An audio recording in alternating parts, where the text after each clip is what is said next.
Well, good morning, good afternoon, good evening, and welcome back to the Thai Expat Daily Show. I am your host, as always, Kieran Mack, and delighted you've been able to tune in with us yet again for another show.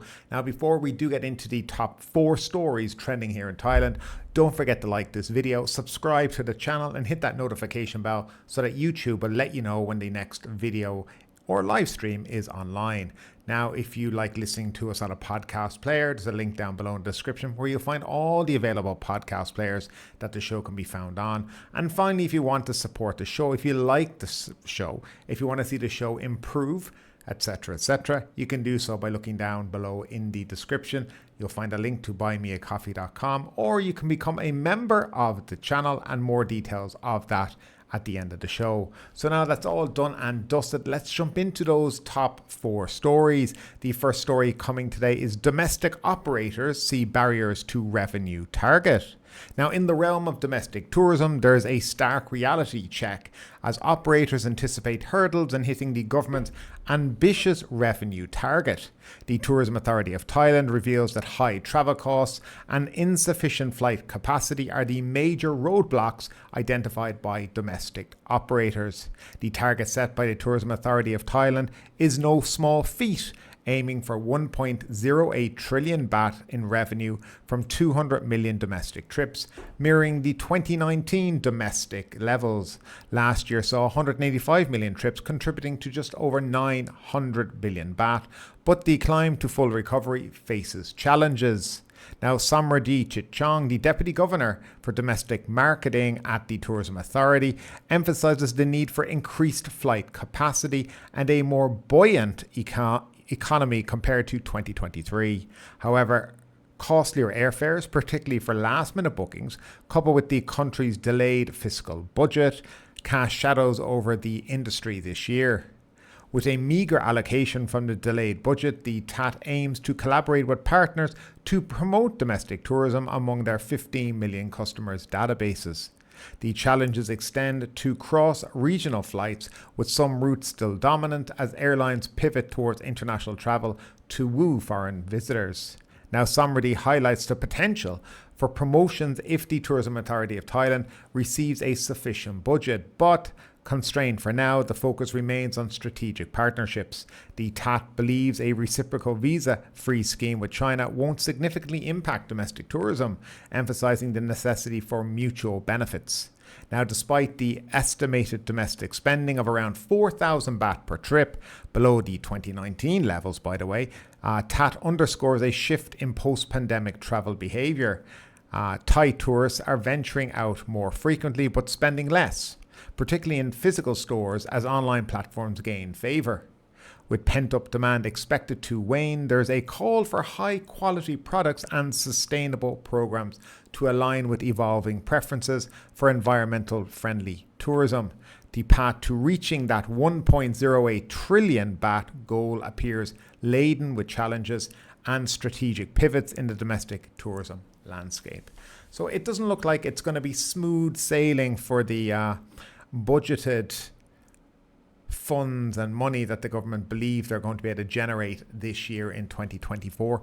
Only time will tell, but we do need to see more flights coming into the country and more flights in Thailand as well. And the only way we're going to see that and more people traveling, of course, if the price of flights are reduced. And that's going to be a significant part of whether or not tourism reaches the numbers that are expected this year.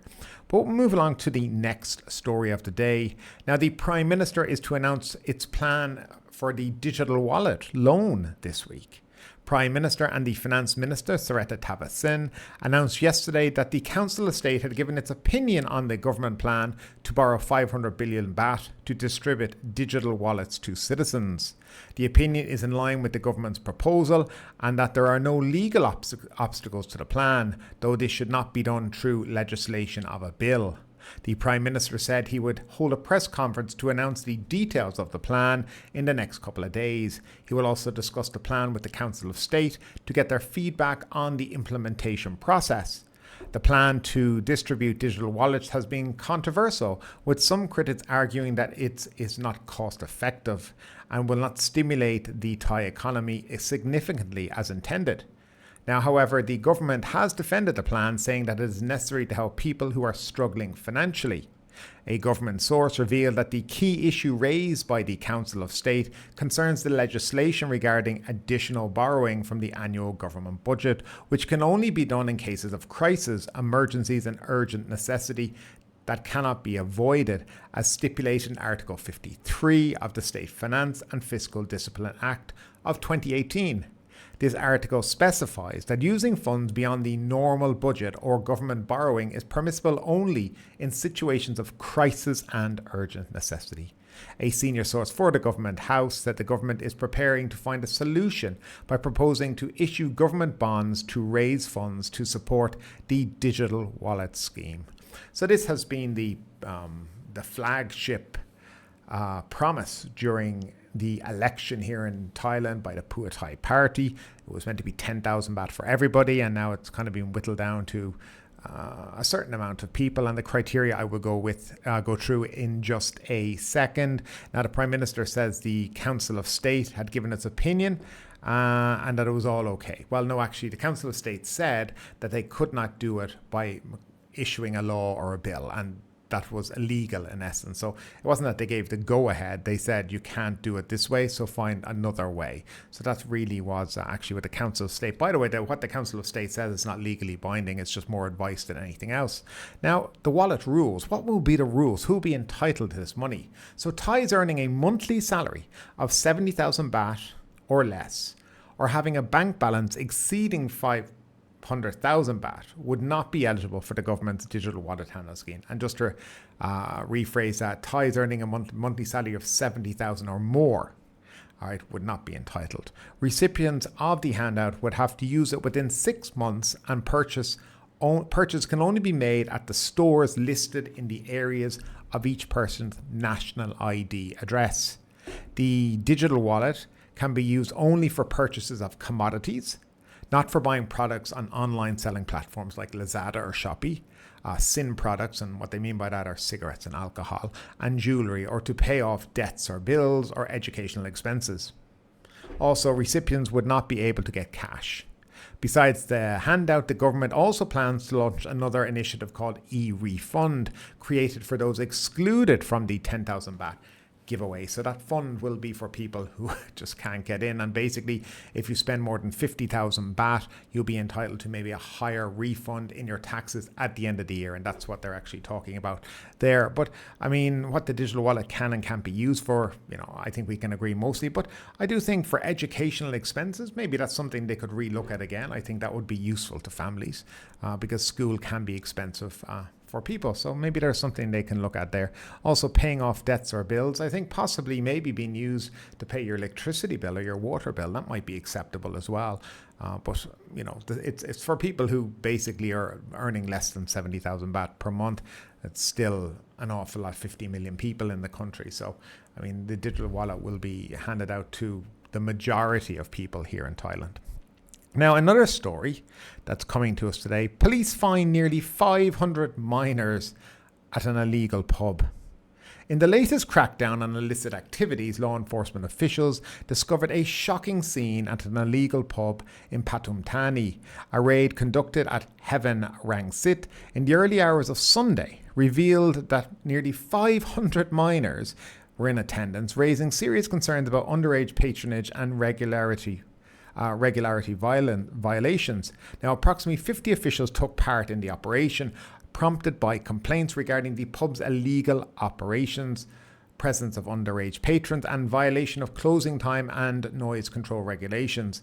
The club, known as Youth's Heaven, there's the name, was found to lack an entertainment venue license just before the raid. Now, the clandestine activities escalated as plainclothes officials observed club operators leading underage patrons through a back exit to conceal them from the impending raid. As the clock struck 12:30 a.m., officials swiftly blocked the venue's exits, illuminated the space, and began questioning everyone present. The outcome was alarming. A total of 489 minors were identified, with the youngest being just 16 years old. Charges against the operator are multifaceted, including allegations of illegal operating an entertainment venue, admitting customers under 20 years of age, unauthorized sale and advertising of alcohol drinks, and distributing alcohol beverages to minors. The incident sheds light on the pervasive issues surrounding unauthorized nightlife establishment and the imperative need for stringent enforcement to protect the well-being of the underage individuals here in the country. The only thing I can say in this, and you always have to be careful how you say things, but let's be honest. A venue like this, with nearly 500 underage people in it, is not doing it without paying somebody to turn a blind eye. Obviously, it's not the first night they've been open. They've obviously been open many nights. And with that huge amount of people going into a venue, it is fairly obvious to, I think, anyone that there must be a level of corruption involved in all of this to allow this place to be open with no operating license, no license whatsoever, and to have underage people in it. And we've seen it many, many times here, and probably the next part about this story will be that somebody within the police department in this area will be reassigned to an inactive post while there's an impending investigation. And this is normally what happens because there's normally somebody involved or somebody turning a blind eye to the whole event. Thailand does need to do better in these things. And, if you go to a lot of tourist areas, 16-year-olds in pubs, but in Phuket, we just recently had human trafficking with underage girls being hired out for sex there. So, I think Thailand needs to get more of a grip and more control on itself and what goes on, late at night in this country. And now finally, we have a story from Pattaya and Songkhla. Gold robber arrested in Songkhla. In a daring and swift heist, a transgender woman named Preecha Samakun, aged 20, was apprehended in Songkhla after robbing a gold shop in the Sadao district. The audacious robbery unfolded on January 4th, 2024 at the Yaowarat Krungthep gold shop within the Lotus department store. Now Preecha, donning a mask, entered the store armed with a knife, menacingly threatening employees, and absconded with 8 gold necklaces in under a minute. Aboard a Honda GPX drone motorbike with a red license plate, she made a hasty escape from the department store. The total value of the pilfered gold necklaces exceeded nearly 800,000 baht. Responding swiftly, authorities initiated a search for the suspect. By the early hours of January 5th, Preecha was apprehended at an undisclosed apartment in Hat Yai. In her possession were the 8 stolen gold necklaces discreetly stashed under a pillow, along with the knife used in the heist. Now, during interrogation, Preecha disclosed her motivation for the crime: a desperate need for funds to acquire a firearm. She claimed her intention was to seek revenge against her former employer, an ex-boyfriend who allegedly swindled her out of a significant sum of money. Preecha admitted to renting a motorbike in the Sadao area for her getaway, only to abandon it due to a GPS tracker. Subsequently, she hired a pickup truck to transport her to the apartment. Despite her attempts to evade authorities, the police managed to trace her swiftly. The suspect is now in custody at the Sadao police station, where legal proceedings will unfold, shedding light on the intricate motives and rapid resolution of this bold gold robbery. And that is that story. So she robbed the gold store. She got 800,000 baht. And her motivation was to buy a gun to go do whatever she wanted to do to her ex-employer and boyfriend who swindled her out of money. But yet she just didn't realize that she just had 800,000 baht in her pocket. And the swindled money wouldn't have really mattered because you've just stolen 800,000. It's a very strange story. But the inner workings of people's minds simply amaze me most of the time. Anyway, folks, that is it for today. Any comments you have on the stories, whether you agree or disagree with them, what you think about the current trends and stories here in Thailand, down below in the comment section as always. So that is it for this morning. We will be back tonight with a live stream, so hope you can join us then. Thank you as always for tuning in. Have a great day, stay safe, and we'll see you soon.